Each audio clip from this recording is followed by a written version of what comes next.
In this video, we are going to talk about scoring on the GRE. This is the big question. What is the score range? What's the score I want to get? So this is a great place to start. First off, the range is very different. It's from 130 to 170 for each section. So math is 130 to 170, as is verbal. So essentially 260 composite is the lowest you can get, and 340 is the highest, with 300 being in the middle. So good thing to know. Composite's 340, but oftentimes people speak in terms of their scores per section. Finally, there's the essay section, which is graded from a 0.0 to a 6.0.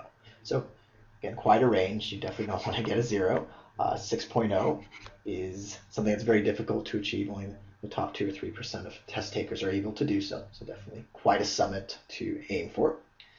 And then as far as the old scale goes, why am I even mentioning the old scale now that I've gone through the new scale? Well, some of you may have taken the GRE before it changed in August 2011, and you're wondering, well, should I really take the new GRE? Is my score good enough? How long is it valid for? Or even if you're pretty certain you're going to take the new GRE, you just want to see how you'd stack up against your old score. So first thing to know, old scale was based on 200 to 800. That was for both the math and the verbal section, so you actually had a composite of 1600. The score that you got, so you got 1250, that score is valid till 2016.